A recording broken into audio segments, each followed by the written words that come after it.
আপনার চোখ কখনোই পুরোপুরি স্থির থাকে না। আপনি যখন মনে করেন আপনি কোনো কিছুর দিকে একদম স্থির তাকিয়ে আছেন, তখনও আপনার চোখের ভেতরে ক্ষুদ্র ক্ষুদ্র নড়াচড়া চলতে থাকে। এই ক্ষুদ্র নড়াচড়াকে বলা হয় ম্যাক্রোসার্কেডস। মজার ব্যাপার হল, এই নড়াচড়া না থাকলে আপনি আসলে কিছুই দেখতে পেতেন না। কারণ চোখ যদি সম্পূর্ণ স্থির থাকত, তাহলে যে ছবি রেটিনায় পড়ছে সেটি অপরিবর্তিত অবস্থায় থেকে যেত। আমাদের মস্তিষ্ক স্থির, পরিবর্তনহীন ভিজ্যুয়াল তথ্যকে ধীরে ধীরে উপেক্ষা করতে শুরু করে। ফলে ছবিটি আস্তে আস্তে ফেড হয়ে অদৃশ্য হয়ে যেতে পারে।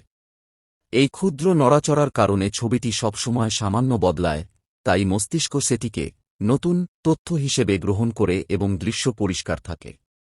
এছাড়া এই মাইক্রোমুভমেন্ট চোখের ফোকাস ঠিক রাখতে, সূক্ষ্ম ডিটেইল ধরতে এবং আলো ছায়ার পার্থক্য বোঝাতেও সাহায্য করে।